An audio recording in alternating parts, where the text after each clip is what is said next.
प्रिय मित्रों नमस्कार। एक महात्मा ने बताया, अगर मनुष्य कुत्ते को एक रोटी खिलाने के 8 फायदे जान जाए तो कभी दुखी नहीं रहेगा। महात्मा ने बताया, कुत्ते को एक टुकड़ा रोटी खिलाने से क्या फल मिलता है। एक समय की बात है, एक जंगल में एक महात्मा उपदेश दे रहे थे। तभी घनश्याम नाम के शिष्य ने पूछा, गुरुदेव, मेरे मन में एक प्रश्न उठ रहा है। महात्मा ने कहा, घनश्याम, निसंकोच होकर पूछो, आपके मन में वह कौन सा प्रश्न उठ रहा है। तब घनश्याम ने कहा, गुरुदेव, मैं यह जानना चाहता हूँ कि कुत्ते को एक टुकड़ा रोटी खिलाने से मनुष्य को कौन सा फल मिलता है। तभी महात्मा ने कहा, घनश्याम, कुत्ते को एक टुकड़ा रोटी खिलाने से मनुष्य को 8 लाभ होते हैं तथा जो भी मनुष्य इन फायदों के बारे में जान जाता है उसका जीवन धन्य हो जाता है और उसे जीवन में कभी दुखों का सामना नहीं करना पड़ता है। जो भी मनुष्य पृथ्वी लोक पर कुत्ते को एक टुकड़ा रोटी खिलाता है उसे 8 फायदे होते हैं और वह जीवन भर सुखी रहता है और उसे मृत्यु के बाद मोक्ष की प्राप्ति होती है। महात्मा ने बताया, अक्सर मनुष्य कई मौक़ों पर कुत्ते का नाम ले लिया करता है। किसी को गाली देते समय भी मनुष्य की जुबान पर कुत्ते का नाम आता है। मनुष्य गाली आदमी को देता है परंतु नाम कुत्ते का बदनाम होता है। तो क्या कुत्ते का जीवन इतना गया गुजरा है। महात्मा ने कहा, एक समय की बात है, एक काले रंग का कुत्ता था। वह बहुत ही लाचार था और भूखा प्यासा था। वह गांव में सभी के घर जाता था परंतु उसे कोई भी व्यक्ति रोटी का एक टुकड़ा भी नहीं देता था। वह भूख के मारे इधर उधर घूमता रहता था। एक दिन वह गांव के बाहर नदी के किनारे एक ऋषि के आश्रम पर पहुंच गया और ऋषि से कहने लगा, हे मुनिवर, मुझे लगता है आप बहुत ही विद्वान तथा ज्ञानी हैं, इसलिए मैं भूखा प्यासा आपके पास आया हूँ। कृपया करके आप मुझे एक टुकड़ा रोटी का दे दीजिए जिससे मैं खाकर अपनी भूख को शांत कर लूं। तभी वह ऋषि कहते हैं, हे स्वान, क्या तुम्हें गांव में एक टुकड़ा रोटी का किसी ने नहीं दिया जिसे तुम खाकर अपनी भूख मिटा सको। महात्मा ने कहा, घनश्याम, वह कुत्ता ऋषि से कहता है, हे मुनिवर, मैं आपको क्या बताऊं, आप मेरे बातों पर विश्वास नहीं करेंगे। तभी वह ऋषि कहते हैं, स्वान, तुम बताओ, तुम्हारी बातों पर मैं विश्वास अवश्य करूँगा। मुझे तुम बहुत ही लाचार दिखाई पड़ते हो। तभी वह कुत्ता कहता है, ठीक है मुनिवर, मैं तुम्हें अपनी बीती बताता हूँ। महात्मा ने कहा, कुत्ता ऋषि से कहता है, हे मुनिवर, दुनिया के लोगों, हम पर रहम करो। हमारा कोई घर नहीं होता है, कोई आसरा नहीं होता है, कमा नहीं सकता, हमें सही से खाना खाना नहीं आता है, हमें वस्त्र भी पहनना नहीं आता है।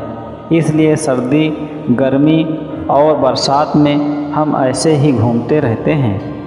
हमें पढ़ना लिखना नहीं आता है। पर महात्मा ने कहा, वह कुत्ता कहता है, हे मुनिवर, आपकी तरह हमें अनुशासन नहीं आता है, हमें आपकी तरह बोलना नहीं आता है।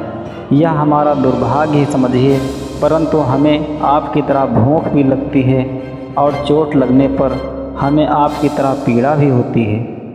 हमें आपकी तरह रोना भी आता है।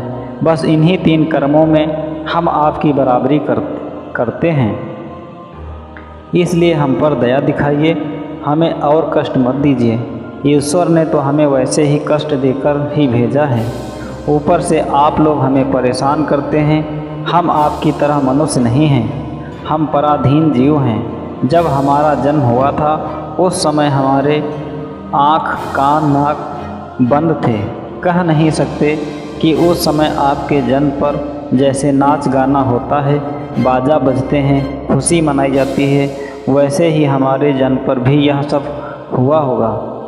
हमारे जन्म पर किसने खुशी मनाई होगी।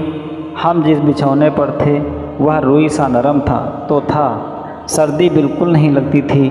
मैं मन में सोच रहा था कि मैं किसी बड़े घर में पैदा हुआ हूँ, लेकिन जब हमारी आँख खुली तो मैंने देखा कि हमारी माँ, जिसे आप लोग कुतिया बोलते हैं, वह अपने 5 बच्चों को छाती से चिपकाकर एक राख के ढेर में पड़ी थी। हम 5 भाई थे, बाकी 4 भाई तो लाल और भूरे रंग के थे। मैं अकेले ही काले रंग का था। सबसे छोटा मैं ही था, इसलिए कमज़ोर था। मेरी माँ हम लोगों के पास कम ही आती थी, क्योंकि उसे भी अपने भोजन की व्यवस्था करनी पड़ती थी। यदि वह न खाती तो हमें दूध कहाँ से पिलाती। उस एक माँ पर हम 5 भाई निर्भर थे। वह बेचारी अपने भोजन के लिए इधर उधर दौड़ती रहती थी। कभी भोजन मिल भी जाता था, कभी नहीं मिलता था, लेकिन वह हमेशा हम 5 का बड़ा ख्याल रखती थी। आखिर वह हमारी माँ थी। वह रात भर जागकर गांव की रखवाली करती थी। किसी की मजाल नहीं थी कि कोई अनजान आदमी बुरी नीयत से गांव की तरफ भी झांक जाए। दूसरे गांव के कुत्ते भी हमारी माँ के डर से गांव में नहीं आते थे। गांव के किसी किसान के खेत में कोई जानवर खड़ी फसल खाने आते तो हमारी माँ उसे दौड़ाकर भगा देती। गांव वालों के लिए इतना सब करने के बाद भी कोई मनुष्य तो हमारी माँ को भोजन तक नहीं देता था। भोजन के लिए हमारी माँ को मजबूरन होकर छीना झपटी करनी पड़ती थी। कई बार तो लोग उसे लाठी डंडों से पीट पीट कर भगा देते थे। बेचारी उस दिन भूखी प्यासी रहकर पेट की आग से जलती रहती थी। महात्मा ने कहा, वह कुत्ता कहता है, हे मुनिवर, आखिर भूख तो हमें भी आपकी तरह लगती है। हमारी माँ को खाने के लिए इधर उधर बाहर जाना पड़ता था। ऊपर से उसे अपने 5 बच्चों की चिंता भी लगी रहती थी। आखिर माँ जो थी, भूख उसे चैन से बैठने नहीं देती थी और गांव वालों का भी उसे देखकर हृदय नहीं पसीजता था। तो बेबस होकर उन लोगों के घरों में चोरी से घूमना पड़ता था और खाने की कोई चीज़ मिल जाती थी, उसे खाकर अपने पेट की आग बुझा लेती थी। कई बार तो लोग उसे खाने की वस्तु ले जाते हुए देखते तो लाठी डंडे लेकर उसके पीछे पड़ जाते थे। कुछ निर्दय लोग तो कई बार उसे घर के अंदर बंद करके पीटते थे। हमारी माँ का बुरा हाल कर देते थे। फिर वह कुत्ता ऋषि से कहता है, हे मुनिवर, हमारी माँ ने क्या बिगाड़ा था? उसने सिर्फ अपने पेट के लिए भोजन ही तो चुराया था। चोरी करने का हमें कोई शौक़ नहीं है, पर पापी पेट हमें यह सब करने के लिए मजबूर कर देता है। एक दिन की बात है, बड़ी ज़ोरदार बरसात हुई, ओले पड़े थे, ठंडी हवा चल रही थी। उसी ठंड में हमारे 3 भाई मर चुके थे। उस दिन हमारी माँ बहुत रोई थी, लेकिन मनुष्य हमारी पीड़ा को नहीं समझते। फिर वह कुत्ता कहता है, हे मुनिवर, अब हम सिर्फ 2 भाई रह गए थे। हमारी माँ हम दोनों की अच्छे से देखभाल करने लगी। वह फिर एक दिन उसी गांव में मुखिया के घर पर दावत चल रही थी और अनेक प्रकार की मिठाइयाँ बन रही थीं। मुखिया के घर काफ़ी मेहमान आए हुए थे। हमारी माँ कुछ खाने की तलाश में बार बार उधर जाती, लेकिन लोग उसे धुतकार कर भगा देते थे। किसी को उस पर इतना भी तरस नहीं आया कि एक रोटी उस बेचारी को खाने को फेंक दे। एक रोटी से उनका क्या बिगड़ जाता। मेरी माँ बार बार जाती और वहीं खड़ी खड़ी देखती रहती थी। मुखिया जी के आंगन में दावत खाने का सिलसिला चालू हुआ। भोजन परोसा जाने लगा। मेरी माँ भी वहीं जाकर पूँछ हिलाने लगी। खाना परोसने वाला आदमी जब किसी काम से भीतर गया तो मेरी माँ दबे पांव रोटी लेने को चल पड़ी। फिर दूसरे आदमी ने मेरी माँ को जाते हुए देख लिया तो चारों ओर से लोग चिल्ला चिल्ला कर उसकी तरफ भागे। मेरी माँ उनकी चीख सुनकर घबरा गई। 2-3 आदमी लाठी लेकर उसके पीछे दौड़े। मेरी माँ वहाँ से घबराकर भागने लगी, परंतु उसे वहाँ से निकलने का कोई रास्ता नहीं मिला, क्योंकि सामने से लोग लाठी डंडे लेकर आ रहे थे। तभी मेरी माँ वहाँ पर जो लोग भोजन कर रहे थे उनको लांघ कर निकल गई। महात्मा ने कहा, आगे वह कुत्ता कहता है, हे मुनिवर, मेरी माँ अपने निकलने पर इतनी हैरान नहीं थी जितनी कि उन लोगों को देखकर हुई थी जो वहाँ पर दावत खा रहे थे। वह सब उठकर खड़े हो गए। उन्होंने भोजन करना छोड़ दिया और कहने लगे कि कुतिया के लांघ जाने से भोजन अपवित्र हो गया है। सब एक दूसरे से विचार विमर्श कर रहे थे, अब क्या किया जाए, खाना तो सब खराब हो गया। फिर मुखिया जी फूट फूट कर रोने लगे। कुछ लोग तो यह भी कह रहे थे कि भाई कुतिया के लांघने से भोजन खराब कैसे हो गया, उसने खाने में या पत्तलों में मुंह थोड़ी डाला है, सिर्फ ऊपर से लांघ कर ही तो गई है। और कहने लगे शहरों में तो लोग कुत्ते को पाल कर घर के अंदर सुलाते भी हैं और खिलाते भी हैं, तो इसमें कोई बुरी बात नहीं है। अगर कुतिया लांघ कर गई है तो भोजन खराब नहीं हुआ है। लेकिन उनमें से कुछ लोग बड़े घरों से ताल्लुक़ रखते थे, उन्होंने एक भी नहीं चलने दी। कह रहे थे कि भोजन तो दूषित हो गया है या हमारे खाने के लायक नहीं है। आखिरकार उन्हीं की बात मानी गई। अब तो वह सारा भोजन गरीबों में बांट दिया गया। उस दिन तो मेरी माँ को खूब पेट भर के खाना मिला था। ऐसा सुख उसने जीवन में कभी नहीं पाया था, लेकिन वह सुख उसके लिए बड़ी मुसीबत बन गया।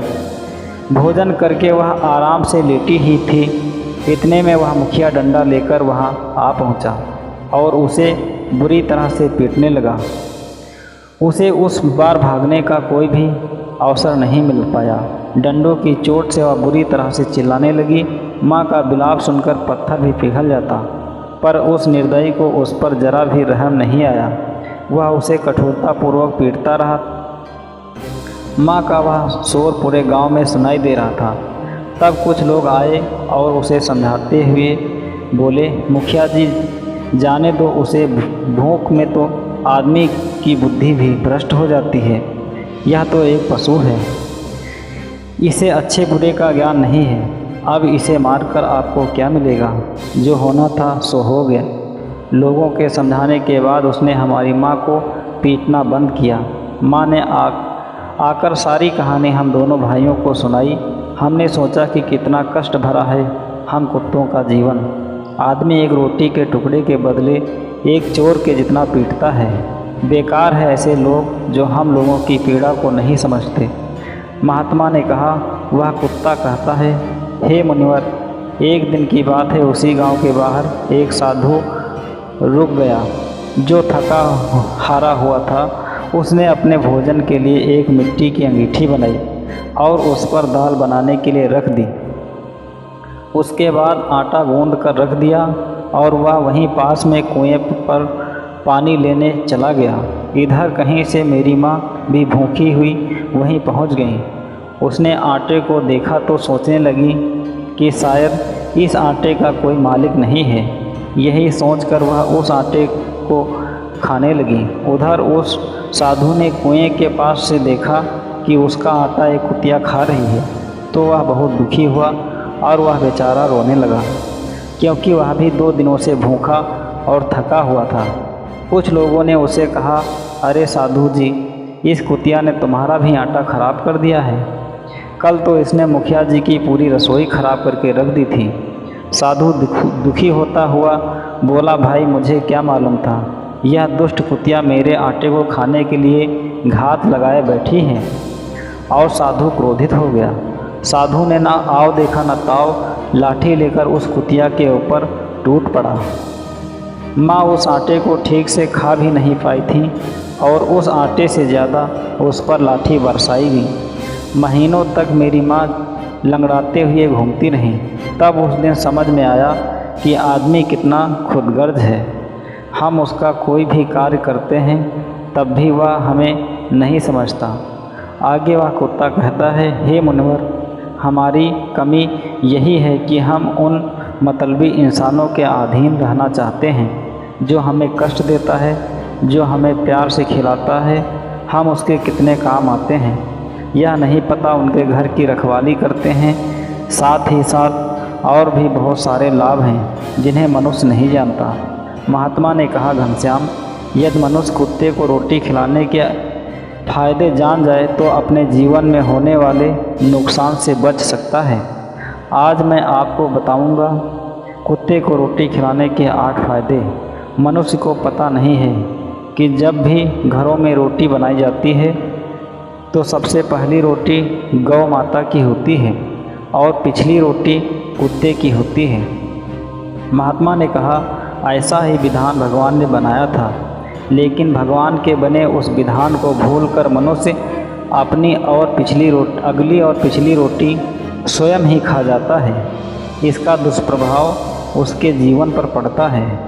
कुत्ता वह प्राणी है जिसको रोटी खिलाने से मनुष्य के जीवन में पड़ने वाले ग्रहों के दोष भी दूर हो जाते हैं। महात्मा ने कहा, कुत्ते को रोटी खिलाने का पहला फायदा, कुत्ते को रोटी खिलाने से शनि का नकारात्मक प्रभाव कम हो जाता है। शनि ग्रह जब अपनी कुदृष्टि डालता है तो वह मनुष्य बर्बाद हो जाता है।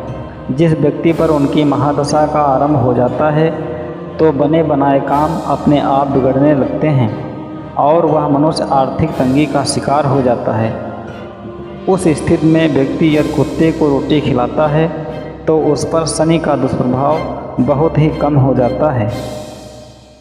कुत्ते को रोटी खिलाने का दूसरा फायदा, कुत्ते को रोटी खिलाने से भाग्य आपके पक्ष में हो जाता है। आपके घर के अंदर नकारात्मक शक्ति नष्ट हो जाती है। कुत्ते को रोटी खिलाने का तीसरा फायदा, कुत्ते को रोटी खिलाने से माता लक्ष्मी प्रसन्न हो जाती हैं और आपके घर में धन दौलत की कमी नहीं रहती है। कुत्ते को रोटी खिलाने का चौथा फायदा, कुत्ते को रोटी खिलाने से आपके ऊपर कर्ज नहीं चढ़ता और यदि आप कर्जदार हैं तो उससे भी मुक्ति मिल जाती है। कुत्ते को रोटी खिलाने का पांचवा फायदा, कुत्ते को सुबह शाम भोजन देने से आपका व्यापार बहुत अच्छे से चलता है। कुत्ते को रोटी खिलाने का छठा फायदा, कुत्ते को रोटी खिला देने से आपकी आयु में वृद्धि होती है और अटका हुआ धन वापस मिल जाता है। कुत्ते को रोटी खिलाने का सातवां फायदा, कुत्ते को रोटी देने से हमेशा आपका स्वास्थ्य अच्छा बना रहता है और मानसिक रूप से आप मजबूत रहते हैं। आपका मन हमेशा ऊर्जावान रहता है, अच्छे विचार आपके मन के अंदर आते हैं। कुत्ते को रोटी खिलाने का आठवां फायदा, कुत्ते को रोटी खिलाने से भगवान प्रसन्न रहते हैं क्योंकि भगवान को समस्त जीवों की चिंता रहती है। जिस प्रकार भगवान ने मनुष्य को बनाया है उसी प्रकार से अन्य सभी जीवों को भी बनाया है और जितना प्रेम मनुष्य से करता है उतना ही अन्य जीवों से भी प्रेम करता है और जो मनुष्य जीवों पर दया दिखाता है भगवान भी उस मनुष्य से हमेशा प्रसन्न रहते हैं। भगवान की कृपा सदैव उसके परिवार पर बनी रहती है। आपने बुजुर्गों से सुना होगा कि जब कुत्ता रोता है तो अपशगुन होता है, कोई संकट आता है, इसलिए कुत्ते को कभी रुलाना नहीं चाहिए। इस प्रकार से महात्मा ने शिष्य घनश्याम को कुत्ते को रोटी खिलाने के 8 फायदे बताए हैं और जो भी मनुष्य कुत्ते को रोटी खिलाता है उसे इन 8 फायदों का फल प्राप्त होता है। तो मित्रों, ये थी आज की कहानी। अगर आपको अच्छी लगी हो तो वीडियो को लाइक करें, शेयर करें। अगर आप हमारे चैनल पर नए हैं तो हमारे चैनल को सब्सक्राइब करें। फिर मिलेंगे एक नई कहानी के साथ, तब तक के लिए धन्यवाद।